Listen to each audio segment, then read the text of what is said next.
Dhe ai kërcënon, po ai harron që çdo veprim ka kundër veprim.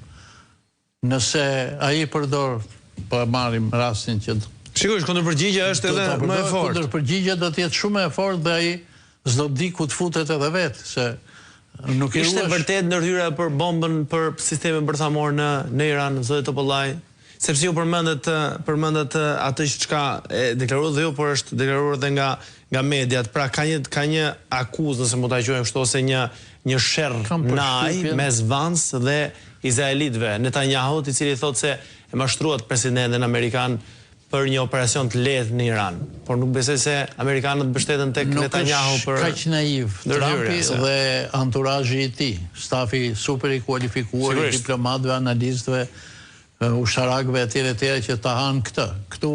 Kjo nuk qëndron, po më shumë kjo përdoret si një alibi nga zëvendës presidenti Vance. Për të hedhur topin e fajit. Po pra, unë mendoj që nuk është kështu. Topollaj, si e shihni tashmë situatën në lindjen e mesme? Sepse historia ka parë shumë luftra, por cilat janë rreziqet? Pa dashur të fyej askënd, sepse secili ka të drejtë të flasë dhe të dalë në gjithë ekranet, po doj, të bëhet edhe si ajo anekdota e përmendëm e famshme me Rikard Gjarjen e shkret, Ramet Pas, artistin e shquar, por që dilte xhenat se jepeshin vetëm filma shqiptare dhe Shkodrani kur vajti të marri racionet, i tha, ju jeni, tha, 4 veta, kaq të takon. Si tha, 4, jemi 5. Si 5, ju, gruaja, vajza dhe djali.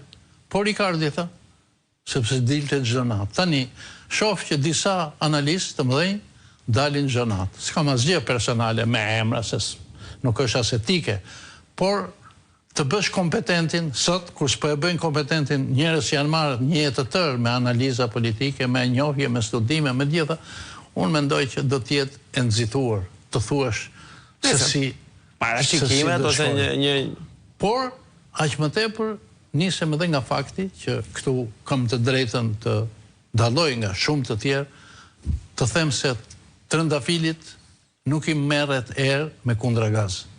Shumë njerëz dalin, shoh ça djem 3 vajza të reja, flasin teorikisht, lexojnë ai gjë e thon, ne që patëm fatin dhe nderin të jetojmë dhe të punojmë me vite në rajon, them se dim diçka më shumë, nga që kemi njohur ambientin, kemi njohur njerëzit. Doni ta thoni atë që dini apo doni të jeni kujdesshëm?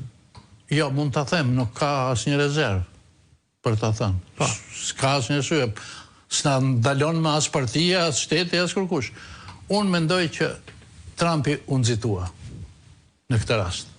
Kjo është e para. E dyta, jam rreptësisht kundër bombardimeve pa kriter. Mirë u vran Ali Khamenei, u plagos rënd, po themi, i birje dhe u vran këta generalët, ish presidenta, ish ministra, pra kryesisht ushtarak, se kjo pjesa civile aktuale u kursye. Presidenti Pezeshkian,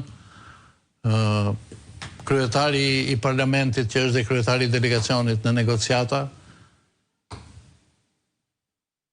i cili Mohammad Bagher Galifati, ministri jashtëm Arakçi, e të tjerë, civil, janë kursyer. Si duket CIA, kundër zbulimi amerikan, pra shërbimi sekret amerikan, me metodat e sofistikuara, me çipet e me telefoninë celulare, me internetin, me satelitët, me çfarë janë këto, të gjitha pjesa e aparaturave të sotme, kibernetikës, të satelitore të tjera, të gjenë shumë kollaj ku edhe kur je duke pi çaj ose duke ngrënë proshesh. Dhe talçon nga atje lart dhe ti se merr vesh kur se si brenda fraksionit të sekondës zhdukesh. Ti edhe rrezik dhe familja.